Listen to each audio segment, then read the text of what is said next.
Hi class, I'm re-recording the class from Thursday on first order systems, okay? So this is what this will be. So let's talk about first order systems. So first order systems apply to a variety of different systems, and I've got a list of them here. So we have a water tank, single water tank. We have a single resistor and capacitor with the voltage coming off the junction. You may have seen this circuit written this more conventional way. We have a gene expression cassette with a protein X, and we may have just two enzymatic reactions with a metabolite in the middle. So all these can be modeled with first order systems. And the reason for that is because each of them has only one state variable. So we have the height of water, we have the voltage across the capacitor, we have the concentration of protein, and we have the concentration of metabolite, right? All single state variables. So the other thing to bear in mind, because there's only one state variable, we can describe all these systems with a single differential equation, all right? So in each case, the differential equation describes either the height of water, the voltage across the capacitor, the concentration of the expressed protein, or if you've got two enzymes, let's say the intermediate metabolite. All right, so these are all examples of first order systems. And so these are the differential equations that you can write down for these systems, and if you look carefully, they're pretty much all the same. So some of them required some linearization, like the water tank, for example. I've here got the flow out of the tank directly proportional to the height, when in reality it's not. And here I've just put in a stub for the input to the gene cassette and the two-step pathway, but you can see that it's pretty much all the same. We have an input on the left-hand side, and then we have the consumption of some kind on the right-hand side. Okay, so these are all basically the same. So let's look at the simpler one. The simpler one is this one, which is just the two enzymatic steps. We're going to assume some really simple kinetics, right?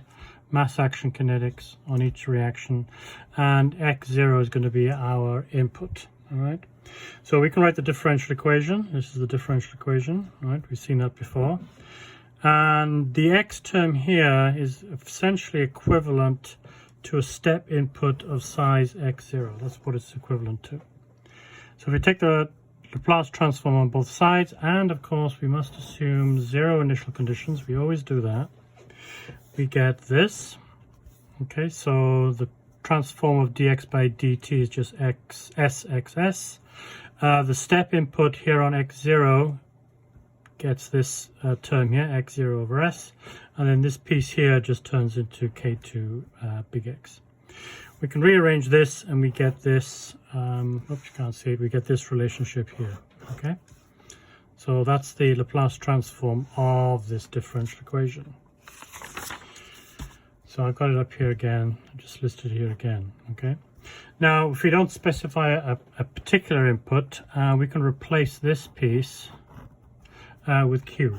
All right, so if we don't know what the input is, we can just replace it with Q, and that's what I've gone and done here. All right, so we have Q here, and then we have this piece here that's left over. If we divide both sides by Q, as I've done here, we end up with this, and this thing is basically what we call the transfer function, okay? So you recognize that as a transfer function, and I'll use the symbol H. Some books use G, but H and G are fairly common symbols for a transfer function. Okay. Now, since the order of the denominator is 1, i.e. the highest exponent on S is 1, we call the transfer function first order. Okay. Now, one thing that's very common in the books is to take this form, what I've got here, and convert it into what's called the standard form. Okay, and this is what the standard form looks like. I'll show you how to convert from one to the other in a minute. But we end up with two new parameters, k and tau. Okay, so tau is the time constant as units of time, for example, seconds. K is the gain of the system, or perhaps more precisely what's called the DC gain. Because if I set S to 0, okay, if I set S to 0 here, H is 0, I just get K. So, and that's sort of the zero frequency, if you remember your frequency response. So that's called the DC gain. DC referring to direct current, but that was a term that came from electrical engineering, but it's been reused elsewhere to indicate the same thing. Okay, so the DC gain. Now, in order to get from the form that we had before, in other words, this form, it's really easy. You just divide top and bottom by K2. So I'm dividing top by K2, bottom by K2. And then I just redefine some new parameters. K, the gain, is K1 over K2. That's at the top here. Of course, the K2 divided by K2 ends up with 1. The tau now, I define as 1 over K2. All right. Now, since K2 had units of time, tau has units of per time. Okay, per time. Just to got an ant on there. Just a reminder, K is the DC gain and tau is the time constant. Okay, so this is a common way of representing a first order transfer function. So, for example, you might see a transfer function like this. You can immediately say, because it's in standard form, the gain is 10 and the time constant is 3. All right. Now the units depend on the original model, but it could be seconds, minutes, hours, whatever. All right. So there's the 3 there, which is the tau. Now you may get a situation where it's not in the standard form, so it's something like this. We have 24 over s plus 12. That's not standard form. To put it in the standard form, you just divide top and bottom by 12.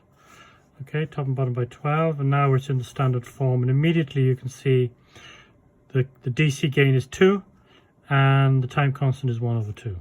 All right, so that's pretty straightforward. Now, sometimes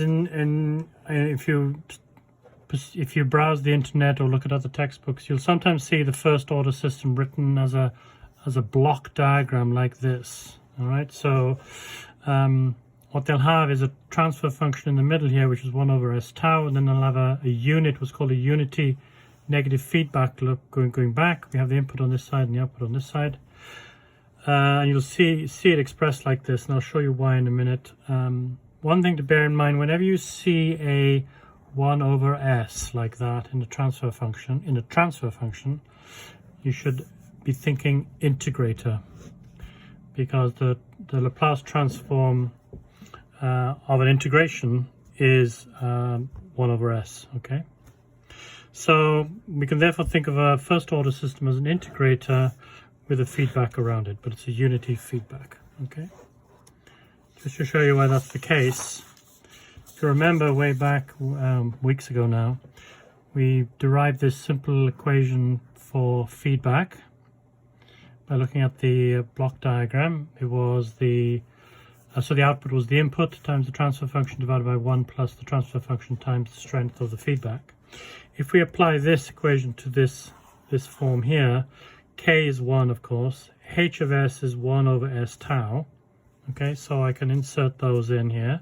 So x of s equals qs times 1 over s tau plus 1 plus 1 over s tau, multiplied top and bottom by s tau, and I get that. You see that's the first order equation. All right, so that's why they sometimes represent it like this. You'll also see depicted as a simple block like that. Okay, we have an input, output, and then in the middle they'll have a little block, and they'll show you the little transfer function in the middle, okay, as a first order transfer function. Now this will become more important later, but talking about blocks, we haven't talked about this much, but you can combine blocks. So if you have a block, 2 blocks in a cascade like this, each with its own transfer function, h1 and h2, we know through convolution that 2 blocks combined is simply the product. Okay, so it's just the product of the 2. All right, and that's just the convolution of the 2. Now, one thing we have to assume, however, is that the h2 transfer function doesn't have any effect on h1. The reason for this is to do with the convolution theorem, in that in the convolution theorem, which is q times h, we know that the system has no effect on the input. It's the other way around, i.e. the input affects the system, all right? So whenever we do a block diagram like this and we have two blocks like this, we can only multiply them if we know that the second block has no effect on the first block. All right, and we'll be looking at some of those maybe in the next slide actually. No, not in the next slide. Okay. Now the other thing to think about when we talk about transfer functions are of course the poles and the zeros. So in the standard form it looks like this. You can get the pole immediately from this. This is the imaginary plane, okay? Imaginary versus real. This is the complex plane, and in this case it turns out the pole P is minus 1 over tau. Now we've normally seen it like this, S plus B, and in that case we would say that the pole was minus B, okay? But when you change it into the standard form, the pole becomes minus 1 over tau, and so this point here is minus 1 over tau, okay? So you can see that the pole of the first order system is related to tau, the reciprocal of the tau. Alright, so if you had a system like this, for example, k divided by half s plus 1, we know that the pole is up here minus 1 over tau. Tau here is 0.5, 1 over 0.5 is 2, and then we stick a minus in front, we get 2, minus 2. Okay. Now this system has no zeros. Right, there are no zeros in the numerator because there's no s terms in the numerator. So first order system has no zeros, it just has one pole. Now there's a relationship between the pole and the time constant. So I've got here, that should be an equals. I've got here 3 transfer functions and they all have different taus. This tau is 1, this tau is 0.5, this tau is 0.2.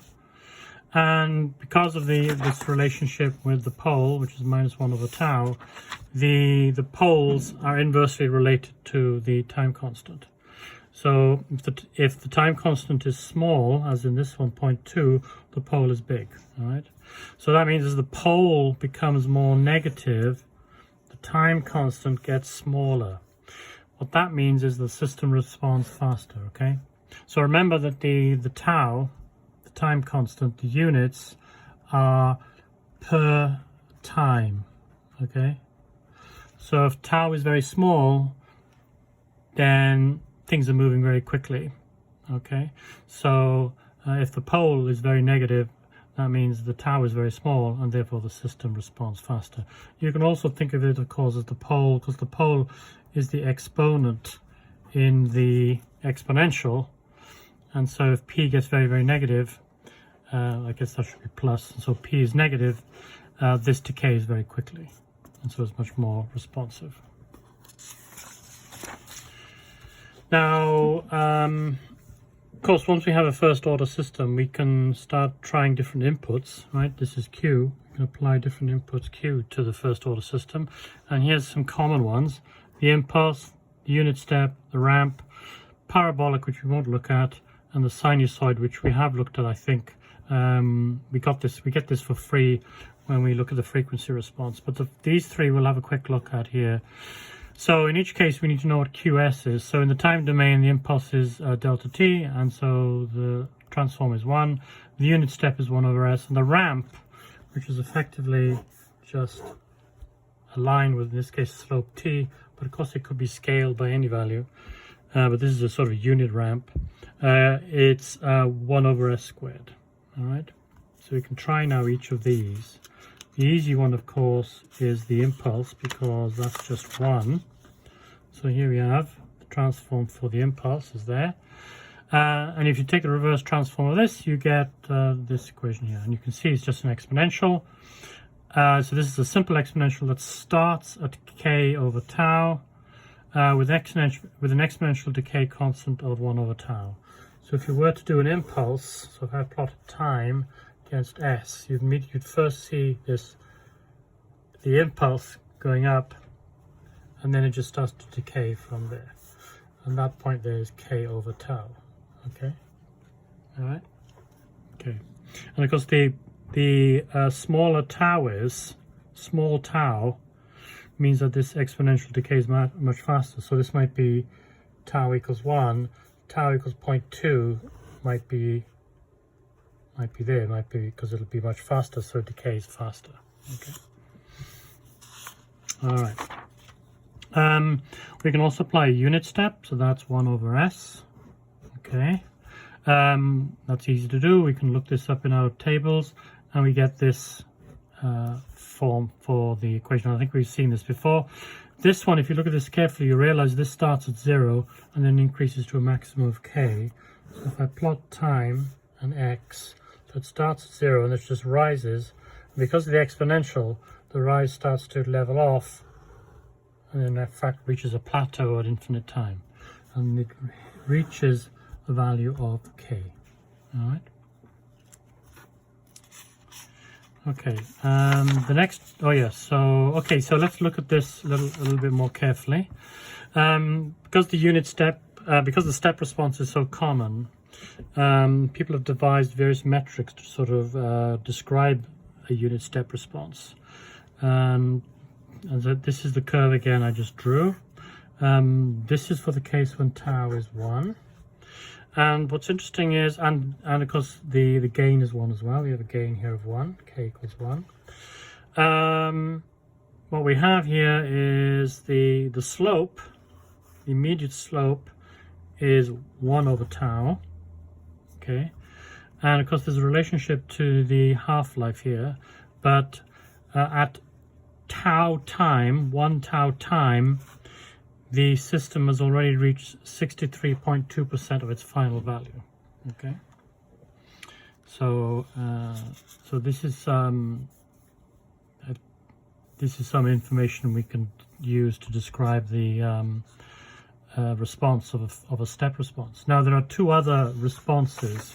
I'm going to bring this figure back in a minute, but the two of them are the raise time or the rise time. Okay, I think that's wrong. And the settling time. Okay. The raise time or the rise time is the time for the response to go from 10% to 90%. So this is 10% here. That's 10%. 90% is here. That's 90%. So if I take a line here, drop that. So that's T1, let's say. Take this line at 90, drop that. That's T2. So the rise time is the time it takes to go from T1 to T2. That is from 10% to 90%. There's a fairly simple formula that can be used to compute that. That's just 2.2 times tau. Okay. Now the settling time is how long it takes to get within 2% of the final. So 2% is up here somewhere. It's 98%, and maybe somewhere around here. Okay. In fact, we know what it is. It's actually 4 tau, and if tau is 1, it's actually that point there. That's the settling time. So it takes 4 tau units for the system to reach 90% of its final value. Now, the reason we can't talk about 100% is, of course, this is asymptotic. Right? It never actually reaches k, so we have to talk about within a certain percentage of reaching the end. So the settling time is 4 tau, and the rise time is 2.2 tau. Now the other response is the ramp. This is 1 over s squared. We can do the same thing here. This might require a little bit of work. You might have to do some partial fractions to get this, but what you end up with is this time domain solution. Okay. Now to keep things simple, and we can just set the gain to 1. And this is what you'll find in the textbooks and online. You'll find this form for the equation for a ramp. So it's t minus tau plus tau e to the minus t tau. Now this t here comes from the ramp. So remember, a ramp is just a line that goes straight line that goes up, time versus whatever your input is. Okay, it goes up a straight line, and this has a slope in this case of t. The actual slope, of course, depends on what value you put here, but here we're thinking of a unit ramp, okay, unit ramp, and that's what you get. Now this thing here is a decay term again. This pretty much vanishes, you know, at long time intervals. This pretty much disappears, and it's just a transient at the beginning, and we're left with t minus tau. Now you'll notice that this is actually this is a constant, tau, and the t is also a constant, right? Or right, because it's just the slope. So this difference is actually a constant, right?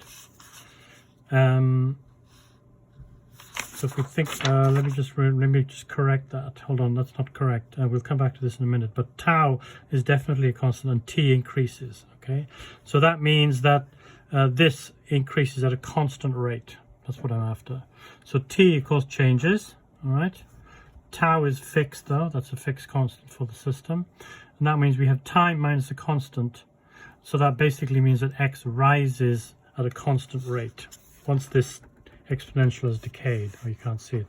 Sorry. Once this exponential has decayed, let me say that again. This exponential decays to nothing, basically. So you're left with t minus tau. Tau is a constant. That's part of the transfer function. T, however, is continuing to increase. So we end up with is a constant increase in x. So we can see that really easy if I do a simulation. So this line here is the input. We've got a unit ramp, so that's just a straight line, right? Unit ramp.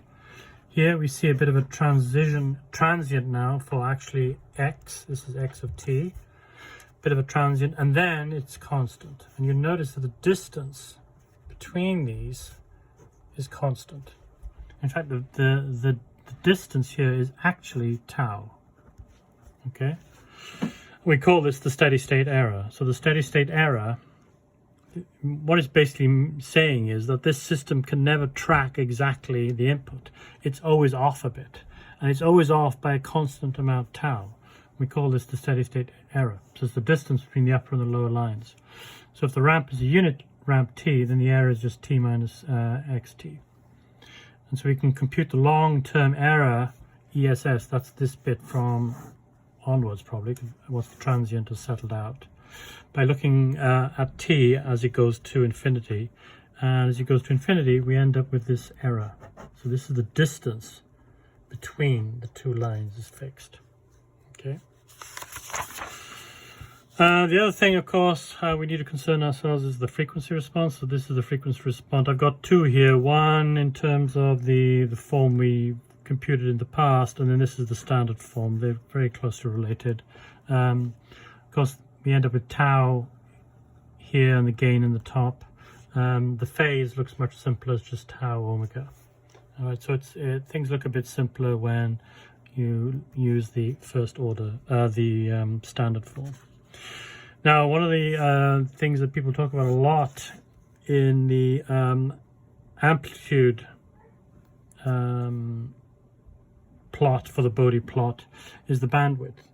The bandwidth is basically how much the signal drops to 1 over square root relative to the DC gain. So if I plot here the frequency against the amplitude, I get something like that. All right. So if it drops to about, now because this is a log scale, so you have to think of it in terms of the anti-log, because this is normally in decibels. Okay, so that's really a log scale, but this is not in relation to the log scale. Let's say 1 over square root 2 is about there. Right. If this is a unit, that is unit. We start off with a unit amount here, and it drops to 1 over root 2. We take the line across here. That's basically the bandwidth. Okay, that's the frequency at the bandwidth. In terms of decibels, this distance is 3 dB. Right, drops 3 dB. The other way to think of it is it's pretty much 70% of the original signal strength. So once you drop below 70%, you've passed the bandwidth. All right. And yeah, I got this diagram here. So this system is K1 is 1, K2 is 2, so tau is 2. The DC point, this piece here, for these parameters is at 20 log 10 2. And if you work out the numbers, you discover that the bandwidth is actually 1 over tau. Okay. I think I'm going to, yeah, we'll look at that in a minute. So the bandwidth is actually 0.5. And turns out that the bandwidth, right, the frequency at which it drops 70%, remember this is a log scale now, so I know it doesn't look 70%, that's because it's a log scale. But if the signal drops to 70%, this piece here, this frequency here, is the bandwidth, and it turns out the bandwidth is actually 1 over tau. So tau pops up all over the place. The other word that's used is also called the corner frequency. So let's have a look at this a little bit again. Let's assume the gain is 1. That keeps things simple. The amplitude for the frequency response is just that. So if we set omega, right, to 1 over tau, okay, to 1 over tau, so I get omega squared, so that's 1 over tau squared. Of course, these taus cancel with tau squared, so we end up with 1. 1 plus 1 is 2. 1 over square root of 2. Okay, so that should be... But the bandwidth at 1 over tau is 1 over square root of 2. Okay, relative to the DC gain. All right, so that's how we can show that the frequency of the bandwidth is 1 over tau. So I would go through this yourself to make sure you understand what's going on. So this just then summarizes some of the things we just said. These are different ways in which we can look at the first order system as a circuit diagram, as a block diagram, as this funny little transfer function, or as the actual step response itself. And as a step response, we have the rise time and the settling time. Yeah, I realize now I misspelled that. Let me just go back and show you. It's here, so that should be the rise time, okay, not raise time. All right. Okay, what's next? So those are the basic properties of a first order system. Oh, these are the Bode plots again. So I didn't say anything about the phase plot. So for a simple system like this, first order system, this is the amplitude plot. All right, the bandwidth is somewhere around here. All right, somewhere around here. That's the bandwidth. Drops 3 dB. Okay, these are in decibels, right? And of course, I know that this frequency is 1 over tau. All right. Let's see what happens for the phase plot. What's really interesting about the phase plot is starts at 0, of course, because there's no phase shift at very, very low frequencies because the system can keep up. So there's no phase shift. That's why you get no amplitude changes here as well, because the system can keep up. But as the frequency goes up and up and up, the system just can't keep up with the with the high frequency sine wave, and so you start to see attenuation in the system. The other thing that happens, of course, is that the signal starts to get delayed. All right, because it just can't keep up with the oscillating input. And so the phase starts to shift. What's interesting is that the phase doesn't go further than minus 90 degrees. It asymptotically approaches minus 90 degrees. Never drops further down below minus 90. All right, so first order system never goes below minus 90. All right, so that becomes rather important when we start talking about instability in systems. We'll come back to that next week. All right, so since we haven't done much negative feedback, I thought let's do some negative feedback on a first order system.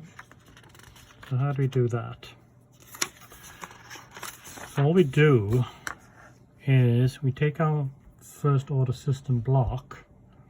I'm going to stick in front of it a little tuning parameter Kp, then I'm going to wrap a negative feedback around it.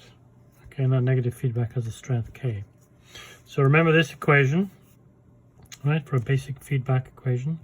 I'm using G here so we don't confuse the following use of H, all right? So I'm going to define that the transfer function for this whole thing, which is x divided by q, I'm going to call that h, all right? So what is this h? Well, this h is this piece here. And so my G is Kp times the first order transfer function, so K times the first order transfer function, divided by 1 plus K times G of S again, which again is just the transfer function times Kp. So I can rearrange this, so I get this. Now this is now in the standard form, okay? So of Kp over tau S plus 1 plus KKP, all right? Actually, that's not in standard form, is it, of course? It's not in standard form because I need to have a 1 here. In order for this to be in standard form, there has to be a 1 there. So to get a 1 there, let's divide top and bottom by this. All right, so to get into this standard form, let's divide top and bottom by 1 KKP. So now a 1 appears here, that's great. KPP gets divided by that, and tau gets divided by that. So what we have got here actually is an effective or an apparent tau is now this, is tau over 1 plus KKP. And the apparent gain has also changed to Kp over 1 plus KKP, right? So we can see that adding a negative feedback has changed the apparent gain and changed the apparent tau. What does that mean? So what do we notice? Notice happening?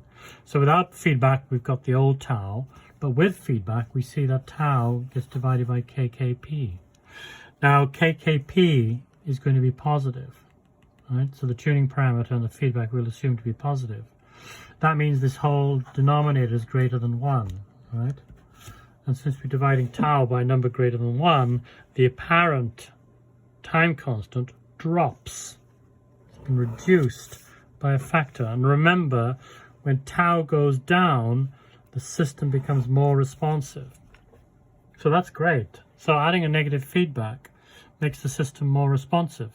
But it's not, which is really what we'd like, because that means you can respond to faster changing signals coming in.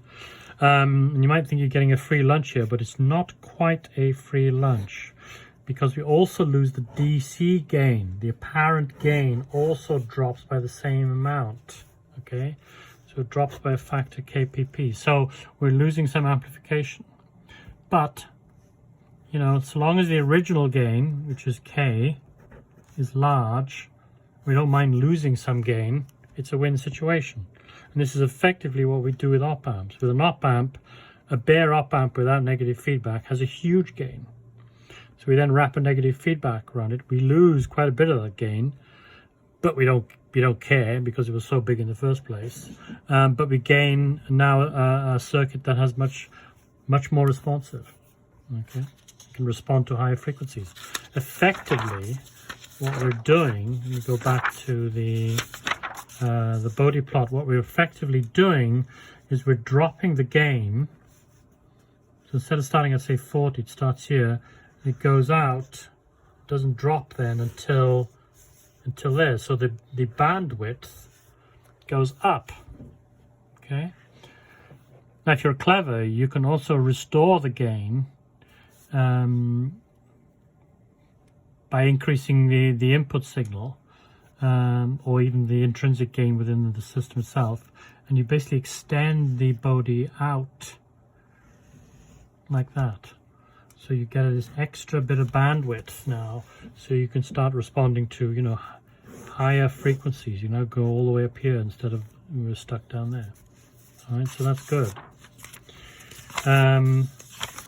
Okay, that's where we were. All right, so it's a really good trade-off actually.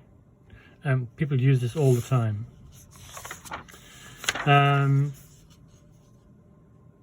Okay, now there's one little issue. Not all systems are first order, and sometimes you can get some instabilities when you do this. But if the K and KP is too large, but we'll come back to that another time. Okay, the other thing. So we've talked about responsiveness, right? It becomes more responsive. There's a couple of other things we can look at. One is accuracy.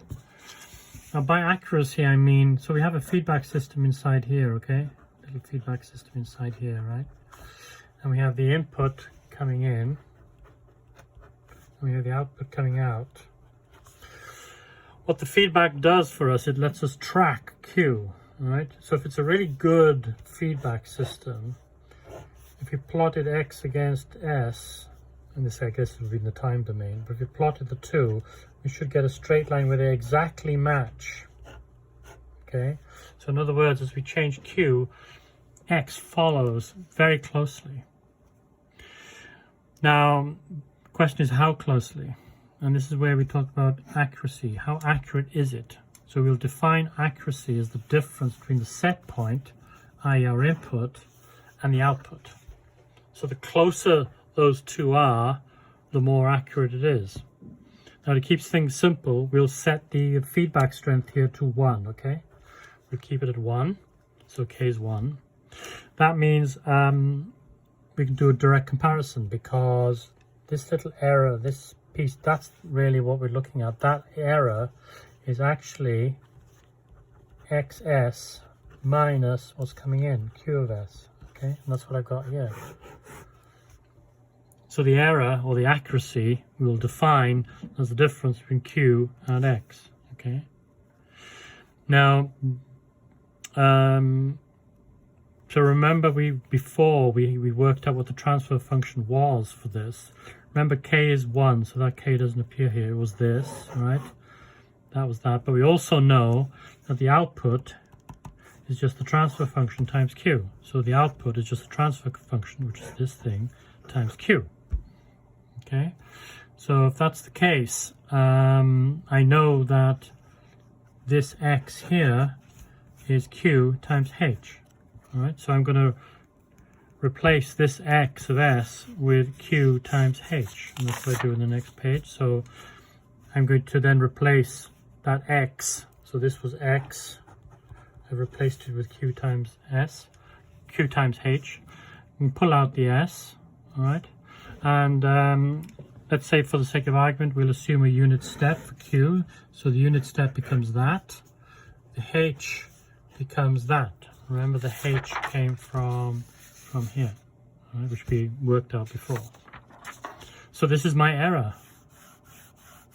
Now we would like to know the value of this error, because this is in the Laplace domain. In order to assess the error, I need to convert this back into the time domain. And the best thing to do is actually to look at what's the steady state level of the error.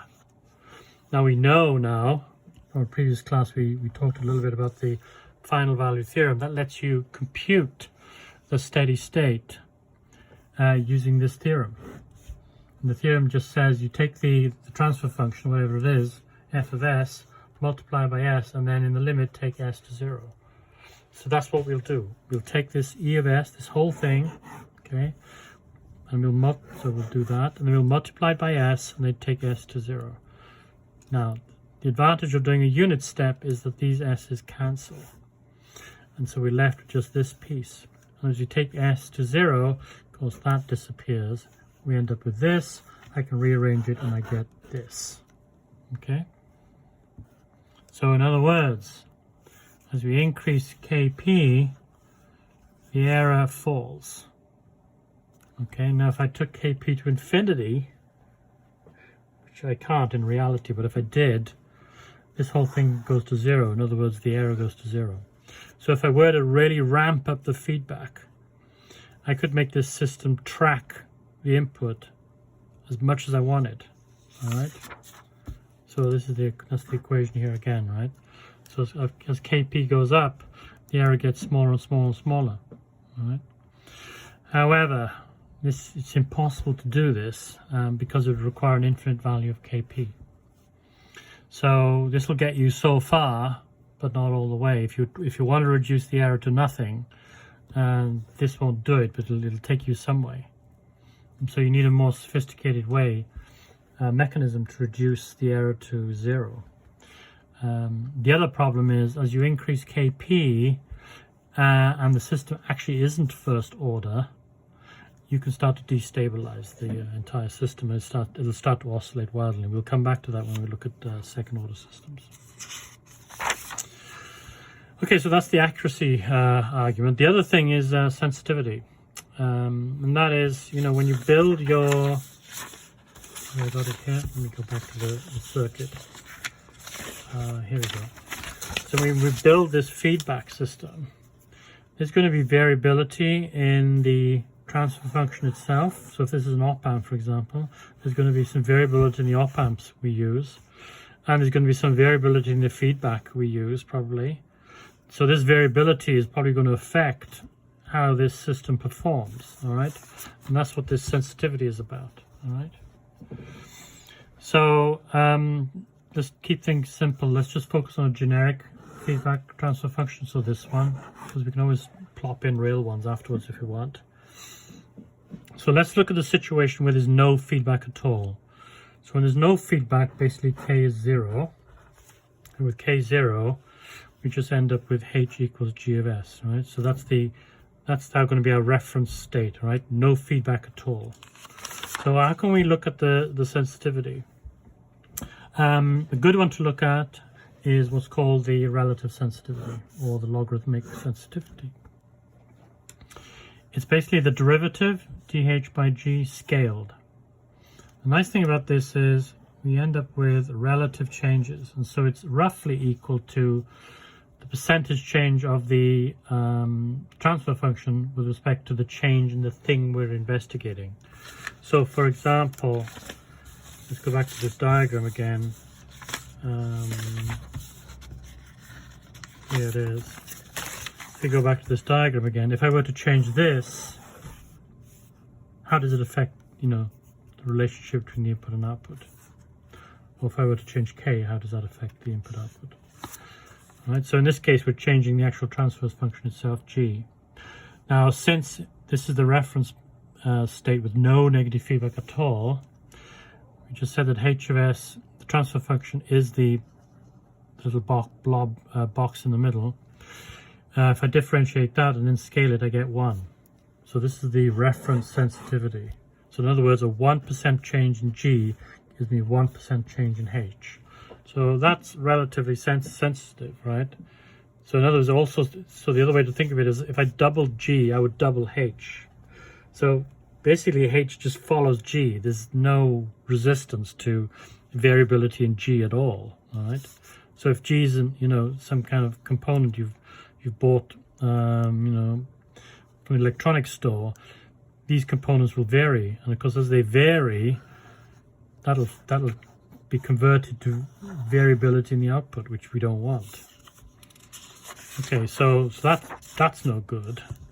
Having no feedback is no good. So let's now put the feedback in and see what happens. So we're going to put the feedback in now. So k is no longer 0, but it's some positive number. I can do the same differentiation. It's a little bit more complicated this time, but the scaling simplifies things. So that's the derivative. Is the derivative. If I scale it, I get this. All right, 1 over 1 plus gk. And let me go to the next page. So this is the relationship now for this sensitivity after I've added some negative feedback. Notice though, if I set k to 0, this goes back to 1 as we had before, but it's not 0 now, it's some positive number. In fact, the bigger this is, gk, the smaller is this sensitivity. So as I ramp up the feedback strength or the gain in the circuit, because remember this is called the loop gain, and we did that early on in the class. It's called the loop gain. As the loop gain goes up, this sensitivity gets smaller and smaller and smaller and smaller, and that means any variability, let's say G was an op amp, any variability in the op amp sort of just doesn't matter anymore. Okay, so that means, for example, if there's noise in the op amp, that noise basically doesn't end up in the output. So negative feedback reduces the effect of variation in G of S. Excuse me. Now the other thing we can do is look at the feedback strength itself. At the moment we've only looked at what happens if we vary this piece. That's the G, okay, that was G of S. What happens if we vary the feedback itself? Okay, so to do that, all I have to do is differentiate the transfer function with respect to K. In this case, I get this one. I'll do the scaling again, and I get this. Okay. Now, if we make the loop gain high, right? If we make this loop gain high, this approaches a negative there. Don't forget that it approaches -1. So that means the system actually becomes quite sensitive to changes in the actual feedback, which, you know, at first glance isn't a good thing, right? But with careful design choices, we can pretty much minimize this, all right? So in an op-amp system, we can use very high tolerance resistors. So there's hardly any variability then between circuits, right? I put in high tolerance resistors into each one. They don't vary much. And so we don't get this problem. In fact, this is a common design strategy, actually. Sorry, I think I was hiding a bit. But so we can use resistors and high tolerance resistors. And these don't vary then much from batch to batch. And so we don't get this effect. And so there's a common design strategy here where we try to transfer the sensitivity in component variation to a place where we can control it. Now, we can't control the variation in the op-amp, but we can control it in the actual feedback itself. So we can afford to make sloppy op-amps. This doesn't matter anymore because that variability doesn't end up in the output. But we can focus instead on having high tolerance resistors, and that will eliminate this sensitivity. Okay.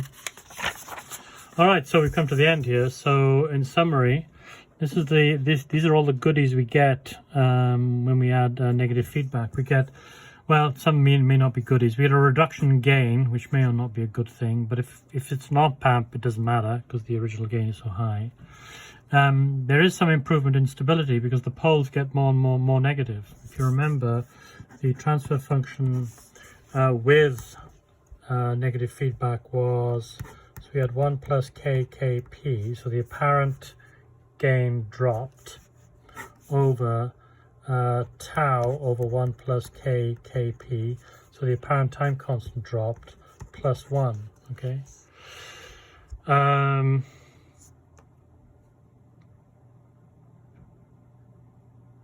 Actually, it's the opposite, actually, in fact, because, yeah, that's the opposite, because this value gets smaller and smaller, and we know that the pole is -1 over tau.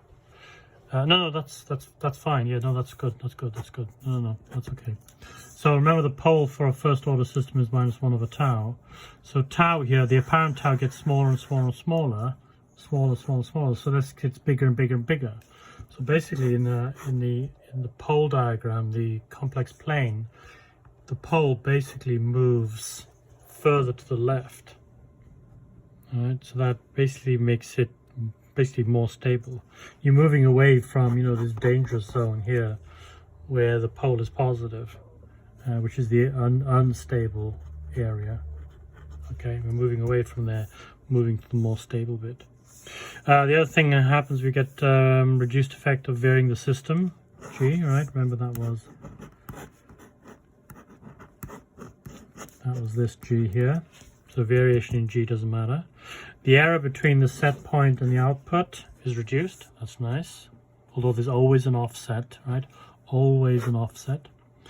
The sensitivity basically gets transferred from this bit into the feedback component, but we can mitigate that by having high precision feedback components, and then the time constant is reduced, right? We already saw that here. The apparent time constant is reduced, and that results in a higher bandwidth, and so the system can now respond to higher frequencies.